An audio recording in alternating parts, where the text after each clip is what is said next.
हे freaks, स्वागत है आप लोगों के चैनल में। दोस्तों, रिसेंटली हुए कॉमिक कॉन में मार्वल ने बहुत से प्रोजेक्ट्स अनाउंस किए। इनमें से कुछ अनएक्सपेक्टेड थे और कुछ तो मोस्ट अवेटेड, मगर स्टिल फैंस तो होते ही लालची है, जितना मिले उतना कम है। तो ऐसे में कुछ ऐसी भी मूवीज है जो हम एज फैंस दिलो दिमाग से चाहते हैं कि ये मूवीज फ्यूचर एमसीयू में दिखे। मेरे जैसे आपके जैसे फैन फ्रीक्स की दिली ख्वाहिश होगी कि ये फिल्म्स एमसीयू अपने लिस्ट में इंक्लूड करे। तो आज हम लोग बात करेंगे उन्हीं कुछ मूवीज के बारे में जिनको मार्वल ने अनाउंस तो नहीं किया है और फ्यूचर के लिए अभी तक कंफर्म भी नहीं है, मगर फिर भी वो फिल्म्स हम फैन फ्रीक्स के लिए और उन कैरेक्टर्स के स्टोरी आर्क के लिए बहुत इंपॉर्टेंट है। अब इस लिस्ट में कुछ बहुत ही फैसिनेटिंग मूवीज के नाम है, क्योंकि ये वीडियो मैं एज ए फैन बना रहा हूँ, जिनमें से कुछ आपके फेवरेट्स होंगे और शायद कुछ नहीं भी। अब यहाँ मैंने मार्वल के ट्रेडमार्क किए हुए फिल्म्स को कंसिडर नहीं किया है। और सबसे पहले जिस फिल्म के बारे में हम लोग बात करेंगे जो एमसीयू में दिख जाए तो मजा आ जाए, जो फिल्म हम फैंस बेताब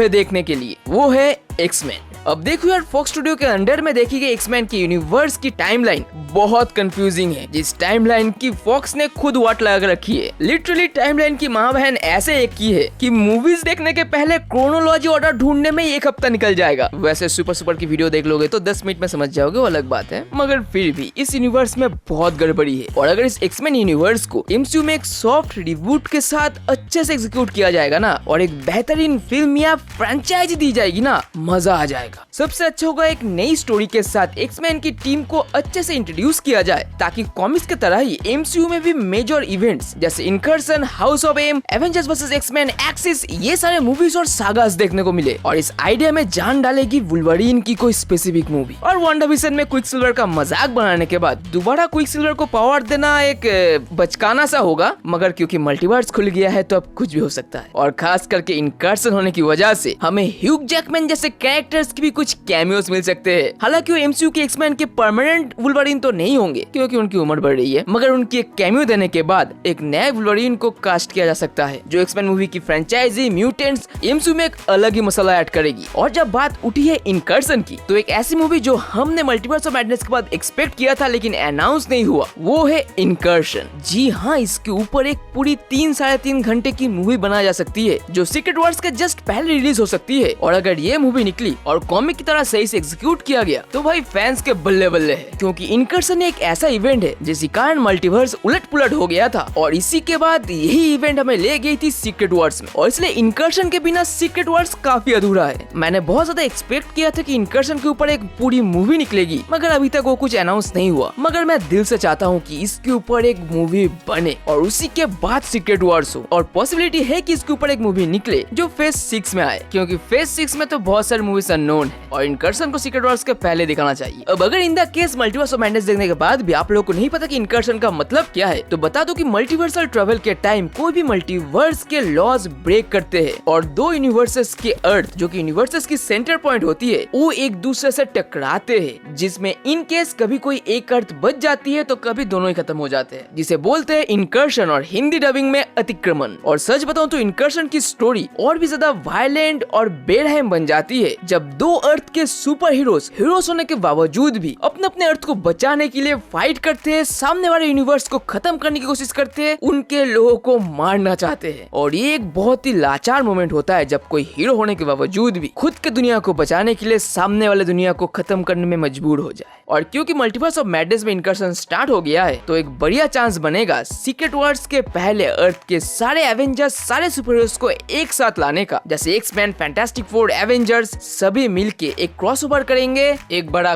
कांड होगा और इनकर्सन के बाद स्टार्ट होगा सीक्रेट वॉर्स। हालांकि मैं एज ए फैन बहुत कुछ एक्सपेक्ट कर रहा हूँ, लेकिन अगर हो तो मजा आ जाए। Next, Spiderman 4। हाँ, टॉम हॉलैंड वाला। नो वे होम के एंडिंग में हमें दिखा कि अपना टॉम हॉलैंड वाला पीटर पार्कर अब अकेला हो चुका है। अब इस यूनिवर्स में और कोई नहीं जो उसे पहचानता हो, जो उसकी मदद कर सकता हो। एमसीयू ने नो वे होम में अपने फैन डिमांड्स को भी पूरा किया। नहीं, 3 स्पाइडरमैन को एक साथ लाके नहीं, वो तो है ही, और भी एक बड़ी फैन डिमांड पूरी की, टॉम हॉलैंड को स्पाइडर बॉय से स्पाइडर मैन बना के स्मार्टली उसे दूसरे सुपर हीरोज के छत्रछाया से बाहर निकाल के, और ये एक बहुत ही इंटेलिजेंट मूव था। और अब फाइनली टॉम हॉलैंड वाले स्पाइडरमैन को भी वही स्ट्रगल, वही मुश्किलें फेस करनी होगी जो बाकी सारे पीटर पार्कर और स्पाइडरमैन करते आए हैं, या फिर शायद उससे भी ज्यादा, क्योंकि नो वे होम के बाद टॉम हॉलैंड वाले स्पाइडरमैन को दूसरे स्पाइडरमैन से भी ज्यादा सैक्रिफाइसेस करने पड़े। आंट मे को खो दिया, दोस्तों को खो दिया, आयरन मैन को खो दिया, अपनी एग्जिस्टेंस तक खो दी। अब वो और नन्हा मुन्ना आयरन मैन का चेला नहीं रहा, बल्कि मेरे हिसाब से तो उसकी स्टोरी आगे जाके दूसरे स्पाइडरमैन से भी ज्यादा डार्क और मुश्किल होने वाली है, क्योंकि अब वो अकेला तो है ही, पढ़ाई और सुपर हीरो जॉब के एक साथ मैनेज करेगा ही विदाउट एनी स्टार टेक्नोलॉजी। ऊपर से टोबी के पास अंकल बेन के मौत के बाद आंट में थी उसकी अपनी प्यार मेरी जेन थी। एंड्रू के पास अपना प्यार नहीं है लेकिन आंट में है, मगर टॉम हॉलैंड के पास कोई नहीं है, अंकल बेन नहीं, आंट में नहीं, एमजे नहीं। और कह सकते हो कि अभी शुरू हुई है स्पाइडरमैन की असली आर्क, जिस स्टोरी आर्क को देखने के लिए हर एक स्पाइडरमैन फैन, हर एक मार्वल फैन बेताब है। इस स्टोरी आर्क को कैसे आगे बढ़ाया जाएगा, कैसे सब कुछ फिक्स्ड होगा, ये स्पाइडरमैन फैंस के लिए बहुत इंपॉर्टेंट है। मगर फेज 5 और 6 में अभी तक स्पाइडरमैन की कोई भी प्रोजेक्ट अनाउंस नहीं हुई है, और सच बताओ तो स्पाइडरमैन के बिना एमसीयू अधूरा लगता है। खास करके जो लोग स्पाइडरमैन की कॉमिक जानते हैं ना, उनको पता है कि स्पाइडरमैन के स्टोरी लाइन में अभी भी बहुत कुछ देखना बाकी है। जैसे स्पाइडर टोटेम का कॉन्सेप्ट तो अभी तक आया ही नहीं है, जो जानने के बाद आपका स्पाइडरवर्स देखने का पूरा पॉइंट ऑफ व्यू चेंज हो जाएगा। स्पाइडरमैन के कुछ ऐसे स्टोरी लाइन्स है जो एमसीयू के लाइव एक्शन में दिख जाए तो मजा आ जाए। कह सकते हो कि स्पाइडरमैन की स्टोरी आर्क कभी भी कुछ भी नहीं दिखा है। क्रेवन द लास्ट स्टैंड की स्टोरी बहुत अच्छी है, और खास करके बहुत सारे विलेंस के साथ विनना तो स्पाइडरमैन का बाकी है, और सिनेस्टर 6 के लिए तो अब सभी बेताब होंगे। मगर इस आर्क को स्टार्ट करने के लिए स्पाइडरमैन 4 बहुत जरूरी है। Next Eternals 2। अब इटर्नल्स 2 के लिए काफी लोग एक्साइटेड नहीं होंगे, और इसके पीछे वजह भी है क्योंकि इटर्नल्स इसका पहला पार्ट काफी सारे फैंस के साथ कुछ खास कनेक्शन नहीं बना पाई। मगर पर्सनली मुझे ये मूवी काफी अच्छी और यूनिक लगी, जहां मैंने एमसीयू का एक अलग स्टाइल देखा। मगर फिर भी कहना गलत नहीं होगा कि कुछ प्रॉब्लम्स इटर्नल्स पार्ट 1 में थी। डायरेक्टर क्लोई जाओ के डायरेक्शन में बनी इटर्नल्स मूवी विजुअली काफी स्टनिंग है, पर ये मूवी पीछे रह जाती है इसके क्लाइमैक्स में, जहाँ ये सब आपस में भिड़ जाते हैं और हमें एक प्रॉपर विलन नहीं दे पाते, और आखिर में सेलेस्टियल्स को भी विलन बना के चले जाते हैं। मगर सबसे खास था मूवी का एंडिंग, जहाँ एरिज्म द जज सर्सी को पकड़ लेता है और बोलता है कि कुछ टाइम बाद मैं अपना जजमेंट दूंगा। और एरिज्म की ये बात काफी सीरियसली लेने वाली बात है, क्योंकि सेलेस्टियल्स पूरे यूनिवर्स के बहुत ही पावरफुल बीइंग्स है, जिसके सामने कभी कभी गैलेक्टस की भी फट जाती है। और ओडिन को तो एक सेलेस्टियल से लड़ने के लिए अपनी एक टीम फॉर्म करनी पड़ी थी 1 मिलियन BC में, जो था एवेंजर्स 1 मिलियन। और इन पावरफुल बीइंग्स का एक सुपीरियर कैरेक्टर है एरिज्म द जज, जिसका जजमेंट इस रेस का फाइनल डिसीजन है। अब इन पावरफुल सेलेस्टियल्स का पर्सपेक्टिव क्या होगा, इटर्नल्स के कांड को लोग कैसे देखेंगे, एरिज्म का जजमेंट क्या होगा, उनका डिसीजन क्या होगा, उसके ऊपर अर्थ का फ्यूचर टिका हुआ है। और सेलेस्टियल्स के विरुद्ध लड़ने के लिए इटर्नल्स बाकी इटर्नल्स के साथ कैसे मिलेंगे और कैसे हमारे प्यारे एवेंजर्स के साथ इंटरेक्ट करेंगे, उनसे टीम अप करेंगे, ये देखना काफी इंपॉर्टेंट होगा। और क्या दोबारा अर्थ पे इमरजेंस होगा, और जब होगा तब एवेंजर्स इटर्नल्स ये सभी क्या करेंगे, ये सब इटर्नल्स 2 के सीक्वल में हम लोग को दिखेगा, जो मार्वल की आगे के कुछ फ्यूचर प्रोजेक्ट्स को भी कंफर्म करेगी। और सच बताऊं तो एवेंजर्स और इटर्नल्स का टीम अप देखने के लिए मैं बहुत एक्साइटेड हूँ। नेक्स्ट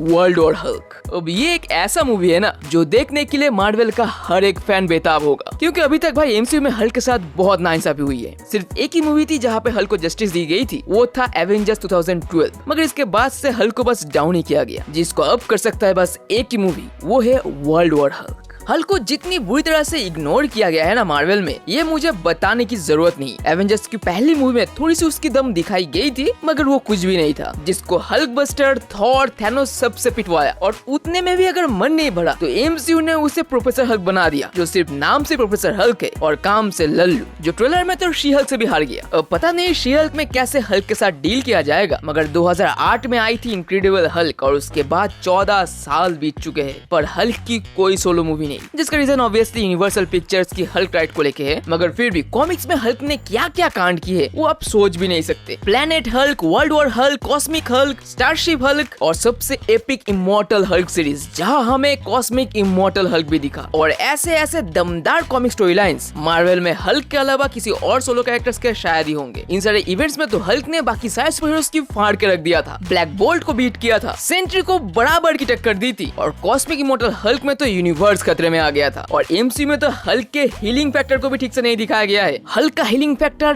डेडपूल के बराबरी का है और कुछ मायने में उससे भी आगे चला जाता है। कॉमिक में एक बार थॉर वर्सेस हल्क में जब थॉर ने हल्क के ऊपर म्योलनीर रख दिया था जिससे कि हल्क दोबारा खड़ा ना हो पाए, तब हल्क ने जानबूझ के म्योलनीर को अपने पेट और छाती के आर पार करवा दिया था। और उसी के बाद जब हल्क खड़ा हुआ था ना, तब उसके पेट में एक बड़ा सा छेद था, जो बड़ा सा छेद बस कुछ ही सेकंड में हील हो गया था। और हल्क द एंड के स्टोरी में तो जब रेडिएटिव कीड़ों के झुंड ने हल्क को खा लिया था ना, और बस कुछ मांस के टुकड़े ही उसके हड्डियों में लगे हुए थे, तब बस 3-4 मिनट में हल्क दोबारा रिजेनरेट करके जिंदा हो गया था। और शी हल्क ने तो खुद बोला था एक बार कि उसका कजन हल्क, उसका वार शी हल्क से 1000 गुना ज्यादा इम्पैक्टफुल है, जो हमें दिख सकता है वर्ल्ड वॉर हल्क में। और इस मूवी के लिए हर एक फैन बेताब होगा। और अगर ठीक से एग्जीक्यूट किया जाए, डिज्नी के अंडर में एमसीयू ज्यादा हुतियापा ना करे, तो ये एमसीयू की one of the best film होगी। और इसी के साथ कुछ और फिल्म्स भी है जो एज ए फैन फ्रीक हम लोग देखना चाहेंगे एमसीयू में, और उनके बारे में ही बात करेंगे मगर अगले पार्ट में। और आज की बताई गई मूवीज में से कौन कौन सी मूवी आप देखने के लिए सबसे ज्यादा बेताब हो, वो कमेंट में जरूर बताना। और अगर कोई मूवी मिस हो गई हो, और अगर कोई ऐसी मूवी हो जो आप एमसीयू में देखना चाहते हो, तो वो कमेंट में जरूर बताना। अगर सच में डिमांडिंग हुई तो अगले पार्ट में इंक्लूड जरूर करेंगे। मगर आज के लिए बस इतना है दोस्तों, फिर मिलेंगे अगले वीडियो में